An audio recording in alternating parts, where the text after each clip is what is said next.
cruising along America's most scenic roadways. We're going to check out the best fall foliage right after this. It's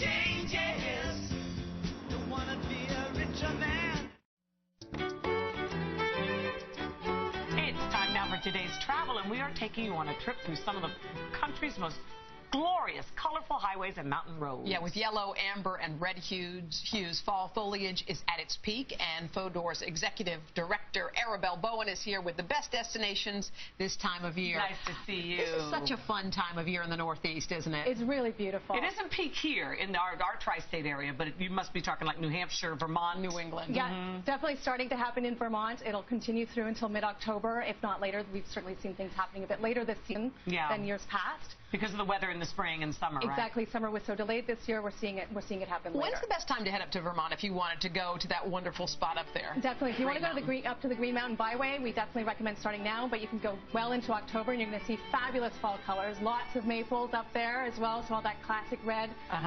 Great sort of rolling hills, farmlands, and you can also once up there you can go to Ben and Jerry's ice cream factory as well. Not bad. Exactly. All right, let's move on to Cooperstown, New York. Cooperstown, New York, great destination if you're into beer and baseball. What's more American than that? You've got the Baseball Hall of Fame based there.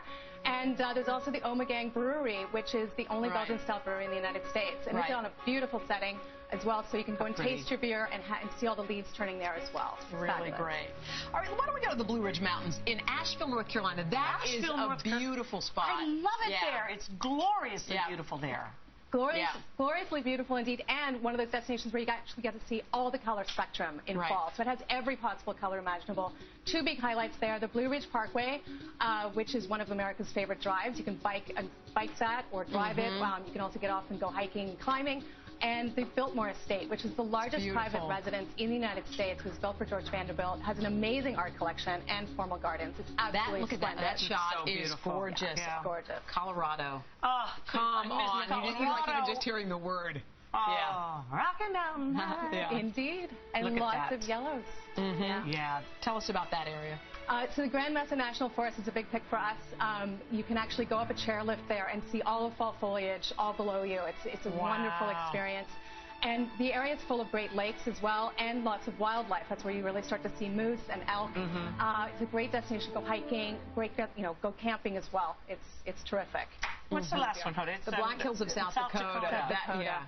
Gorgeous. Gorgeous. And what's great here is you get to go and see Mount Rushmore in fall, so it's actually, get to see it framed with all those yellow leaves. And fewer crowds because school is back in session. And you can also take the kids with you and go on a prairie safari there. There's a place called Country Bear USA.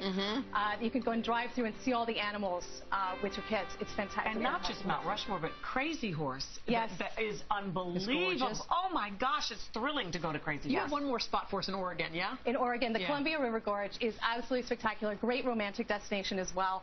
Had the first scenic highway was ever built there, too. So it's really meant for drivers. Look at that. Look at that. Quit it. Wow. Oh, my God. Yeah. And it's a bit lower than the Grand Canyon, but if you sort of imagine driving along bluffs almost the height of the Grand Canyon and being able to look down, see the river below you, all the trees spread out. Plus, you can veer off and go along this darling little road called the Fruit Loop, which will take you through... The Fruit Loop? The Fruit Loop. Oh, we don't even want to know where that came from. Okay. Don't judge her that. All right. Great to see you. Thank you. Makes you want to get going, I know, it sure does.